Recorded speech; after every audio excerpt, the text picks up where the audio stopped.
This will be a brief introduction to Science at the Crossroads, an article by the Dalai Lama. Now, this is my well-used printed edition, but you can find it on the internet where I found it. You can Google Dalai Lama plus Science at the Crossroads. I'd recommend putting Science at the Crossroads in quotation marks. You should be able to find it on his professional website. It is originally a talk to a bunch of neuroscientists. Now, that's interesting. He phrases it himself thus: "Some might wonder, what is a Buddhist monk doing taking such a deep interest in science? What relation could there be between Buddhism, an ancient Indian philosophical and spiritual tradition, and modern science? What possible benefit could there be for a scientific discipline such as neuroscience in engaging in dialogue with Buddhist contemplative tradition?" I would add further that the context of these two traditions, modern science and ancient Buddhism, in context of these traditions, this talk is particularly interesting, even unexpected, maybe even shocking. The ancient insight from different traditions, different centuries, different civilizations, one of the ancient insight that makes this particularly interesting is that we human beings are dissatisfied with life because our desires do not match the world. We desire more than the world will give us. And so one approach is to try to change the world to fit our desires, and another approach is to try to change our desires to fit the world. And of course, there's another approach of trying to redirect our desires towards something bigger, something beyond this world. That's, of course, the approach of Platonism, Christianity, the Bhagavad Gita in the Hindu tradition. Even as recently as C.S. Lewis, you find this approach. In the traditions that seek to limit our desires, we find Stoicism and we find Buddhism. Buddhism is probably the paradigmatic example of the approach of reducing or even eliminating desire in order to achieve happiness. But science represents that tradition of changing the world to fit our desires, or at least that was what science was for, according to some of its early defenders. I'm thinking here in particular of Descartes in his Discourse on Method and Francis Bacon. In their early modern defenses of science, what they want is for science to change the world so that it can fit our desires, whereas the old approach is to redirect our desires or simply change our desires to fit the world. And Buddhism representing as the paradigmatic representative of the tradition of changing our desires to fit the world is now in dialogue with a bunch of neuroscientists who come out of this tradition of changing the world to fit our desires. So what's up with that? Well, that's my personal commentary. The Dalai Lama doesn't go into that much. What he does do is say what I just read. Some might wonder, what is a Buddhist monk doing taking such a deep interest in science? What possible benefit could there be for a scientific discipline such as neuroscience in engaging in dialogue with Buddhist contemplative tradition? And he answers, he begins to answer by pointing out that there are some commonalities between Buddhism and modern science.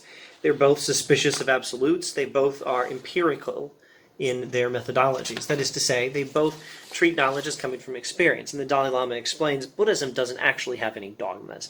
What Buddhism has is traditions about what leads to happiness and traditional theories about this and that, but they're all drawn from experience.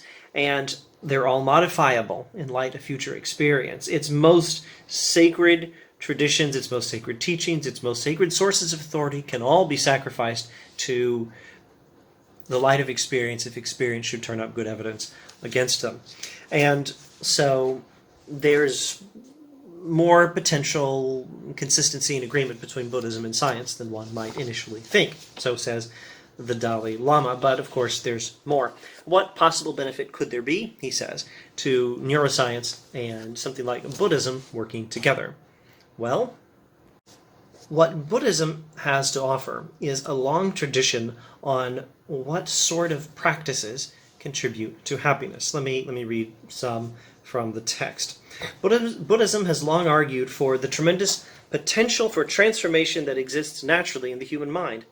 To this end, the tradition has developed a wide range of contemplative techniques, or meditation practices, aimed specifically at two principal objectives: the cultivation of a compassionate heart and the cultivation of deep insights into the nature of reality, which are referred to as the union of compassion and wisdom. At the heart of these meditation practices lie two key techniques: the refinement of attention and its sustained application on the one hand, and the regulation and transformation of the emotions on the other. In both of these cases, I feel, there might be great potential for collaborative research between the Buddhist contemplative tradition and neuroscience. Buddhism has these traditions of religious, spiritual practices, of mindfulness, of meditation, of cultivating compassion and wisdom, of refining our attention, regulation, and transformation of the emotions. These practices, Buddhism finds, contribute to human happiness, and it's learned that from experience. Well, what does neuroscience do? Modern neuroscience has developed a rich understanding, now reading from the text, of the brain mechanisms that are associated with both attention and emotion. Buddhist contemplative tradition, given its long history of interest in the practice of mental training, offers on the one hand practical techniques for refining attention and regulating and transforming emotion.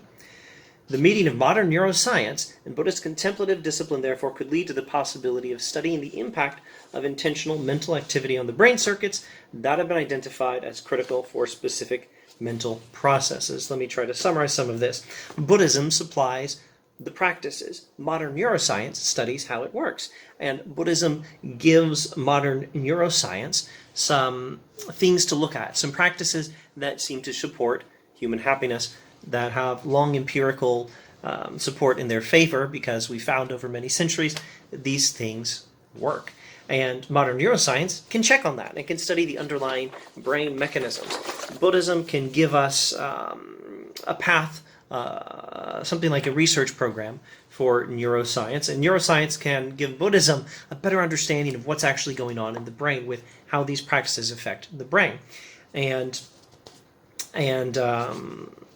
the brain can be modified. He mentions the phrase, the plasticity of the brain. Plasticity is a word you might want to look up if you're not familiar with it.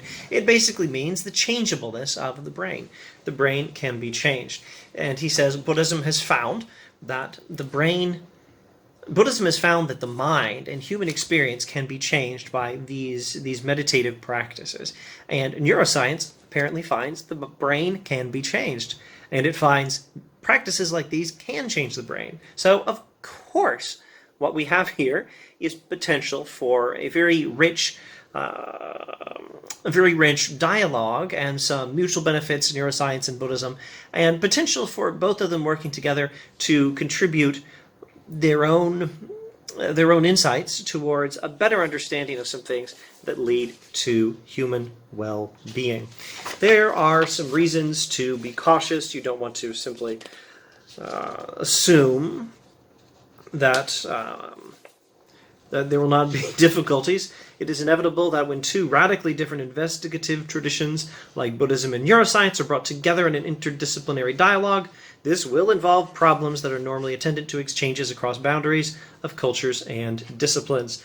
There's another area where a critical perspective is required, he says. There are reasons to be concerned with these precautionary considerations, however. He says, I believe a close cooperation between these two investigative traditions can truly contribute toward expanding the human understanding of the complex world of intersubjective experience that we call the mind. According to preliminary reports, I'm towards the end of the article here, the effects of mental training, such as simple mindfulness practice on a regular basis or the deliberate cultivation of compassion as developed in Buddhism, in bringing about observable changes in the human mind, correlate to positive mental states that can be measured, etc., etc. Let me see if I can give you a one-sentence summary of this.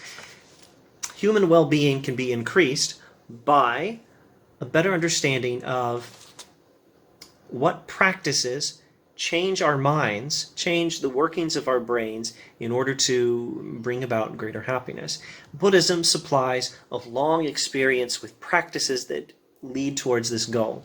And neuroscience supplies an understanding of what sort of mental mechanisms, what sort of biological mechanisms might be involved here, and confirms whether they work.